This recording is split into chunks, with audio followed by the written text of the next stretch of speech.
राधे राधे, जय श्रीमन नारायण, हरे कृष्णा। कैसे हैं आप लोग? आशा करती हूँ कि भगवान श्री राम और माता सीता की कृपा आप सभी पर बनी रहे, आप सभी स्वस्थ हो और अच्छे हो। इसी के साथ आज हम सुनेंगे कलयुग में तुलसीदास जी को श्री राम के दर्शन कैसे प्राप्त हुए। तो चलिए कहानी को सुनते हैं। काशी में एक जगह पर तुलसीदास जी रोज रामचरितमानस को गाया करते थे। वो जगह थी 80 घाट। उनकी कथा को बहुत सारे भक्त सुनने आते थे।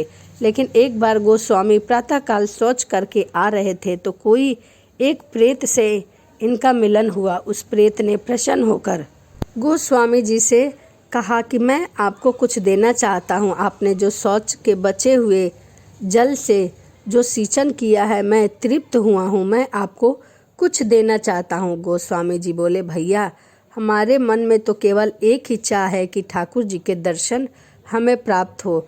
राम जी की कथा तो हमने लिख दी है, गा दी है, पर दर्शन अभी तक साक्षात नहीं हुए हैं। हृदय में तो होता है पर साक्षात नहीं होता है। यदि दर्शन हो जाए तो आपकी बड़ी कृपा होगी, इसके अलावा मेरी कोई इच्छा नहीं है। उस प्रेत ने कहा कि हे महाराज, मैं यदि दर्शन करवा सकता तो मैं अब तक मुक्ति न पा जाता। मैं खुद प्रेत योनि में पड़ा हुआ था। अगर इतनी ताकत मुझ में होती तो मैं आपको दर्शन अवश्य करवा देता। मैं तो मुक्त हो गया तो आपका अब भी तुलसीदास जी बोले, फिर भैया हमको आपसे कुछ भी नहीं चाहिए। उस प्रेत ने कहा, सुनिए महाराज, मैंने आपके दर्शन तो नहीं करवा सकता, लेकिन दर्शन कैसे होंगे उसका रास्ता अवश्य बता सकता हूँ। तुलसीदास जी बोले कि बताइए भैया, कैसे होंगे? जहाँ पर कथा कहते हैं बहुत सारे भक्त सुनने आते हैं। अब आपको तो मालूम नहीं, लेकिन मैं जानता हूँ कि आपकी कथा में रोज़ हनुमान जी भी आपकी कथा सुनने अवश्य आते हैं, क्योंकि जहाँ राम कथा होती है वहाँ हनुमान जी अवश्य आते हैं। मुझे मालूम है कि हनुमान जी रोज़ आते हैं और वहीं बैठते हैं। बताया कि सबसे पीछे कंबल ओढ़कर एक दीनहीन, एक कोढ़ी के रूप में व्यक्ति बैठता है, और जहाँ जूते चप्पल लोग उतारते हैं वहीं पर वह आकर वह बैठता है। उनके पैर पकड़ लेना, वो ही हनुमान जी है, वो ही आपकी बेड़ा पार करेंगे। गोस्वामी जी बड़े खुश हुए। आज जब कथा हुई तो गोस्वामी जी की नज़र उस व्यक्ति पर पड़ी कि वो कंबल में आएंगे। जैसे ही वो व्यक्ति आकर बैठे पीछे, तो गोस्वामी जी आज अपने आसन से कूद पड़े और दौड़ पड़े, जाकर उनके चरण पकड़ लिए। वो व्यक्ति बोला कि महाराज, आप व्यासपीठ पर हैं और मेरे चरण पकड़ रहे हैं। मैं एक दीनहीन कोढ़ी व्यक्ति हूँ, मुझे तो ना कोई प्रणाम करता है और न कोई स्पर्श करता है। आप वेद व्यास जी व्यासपीठ छोड़कर मुझे प्रणाम कर रहे हैं, मुझे छोड़िए, मैं एक कुष्ठ रोगी हूँ। गोस्वामी जी बोले कि महाराज, आप सबसे छुप सकते हैं पर मुझसे नहीं छुप सकते। आपके चरण में नहीं छोड़ूंगा जब तक आप मुझे राम से नहीं मिलवाएंगे। जो ऐसा कहा तो हनुमान जी अपने दिव्य स्वरूप में वहीं पर प्रकट हो गए।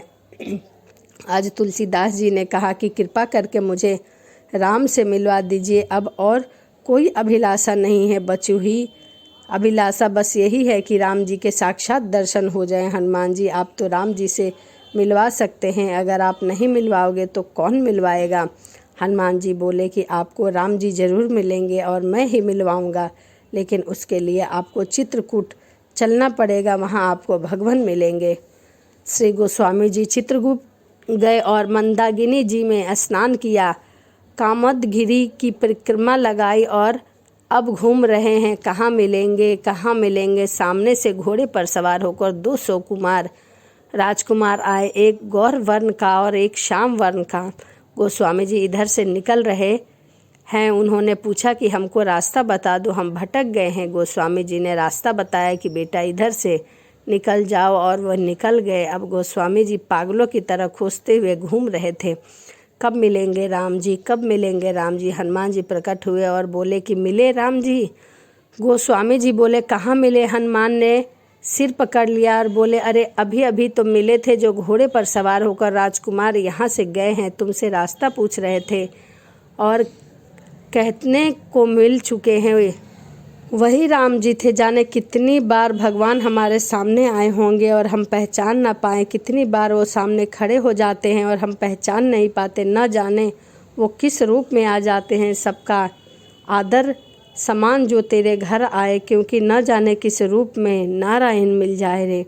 गोस्वामी जी कहते हैं, हनुमान जी आज बहुत बड़ी गलती हो गई, फिर कृपा कराएं, फिर मिलवाएं। हनुमान जी बोले कि थोड़ा धैर्य रखो, एक बार और फिर मिलवाएंगे। गोस्वामी जी बैठ के मंदाकिनी के तट पर स्नान करके बैठे। स्नान करके घाट पर चंदन घिस रहे थे, चंदन घिसने में मग्न थे। और श्री राम चंद्र जी जय जय सिया राम, जय जय सिया राम हृदय में एक ही लग्न थी कि कब राम मिलेंगे। और ठाकुर जी एक बार फिर से कृपा करते हैं। ठाकुर जी आ गए और कहते हैं, बाबा बाबा चंदन तो आपने बहुत ही प्यारा घिसा है, थोड़ा सा चंदन हमें भी दे दो, लगा दो। गोस्वामी जी को लगा कि यह कोई बालक होगा, चंदन घिसते देखा तो आ गया। उन्होंने तुरंत लेकर चंदन ठाकुर जी को दिया और ठाकुर जी लगाने लगे। हनुमान जी महाराज समझ गए कि आज बाबा फिर चूक रहे हैं, आज ठाकुर जी फिर से इनके हाथ से निकल रहे हैं। हनुमान जी ने तोता बनकर आ गए और शुक रूप में आए और घोषणा कर दी, चित्रकूट के घाट पर भई सनातन की भीड़, तुलसीदास चंदन घिसे तिलक दे रघुवीर।